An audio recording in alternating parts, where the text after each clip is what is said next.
Tayı bərabəri olmayan bir məscid. Allahımızın evi. Bakıda yeni tikilib və geniş sahəyə bölünür.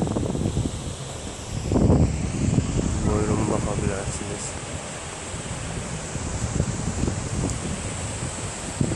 Maşallah, məscid o qədər yekədir ki, monitora yerləşmir.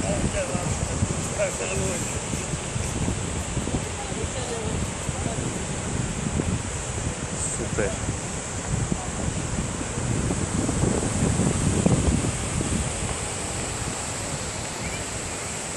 Deyilənə görə minarənin hündürlüyü 72 metre olmalıdır.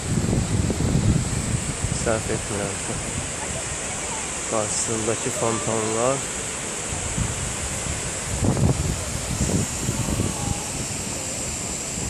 geniş ərazi. Yəni yay vaxtı bu məscidin içində və çölündə cümə namazında müsəlman qardaşlarımız tam rahatçılıqla namazlarını qıla bilərlər. Məncə içindən, çölü ilə yox bir 3000 nəfər adam namaz qıla bilər burada. Maşallah. Bugün o gün olsun ki, belə məscidlərin sayı Azərbaycanda günü gündən artsın.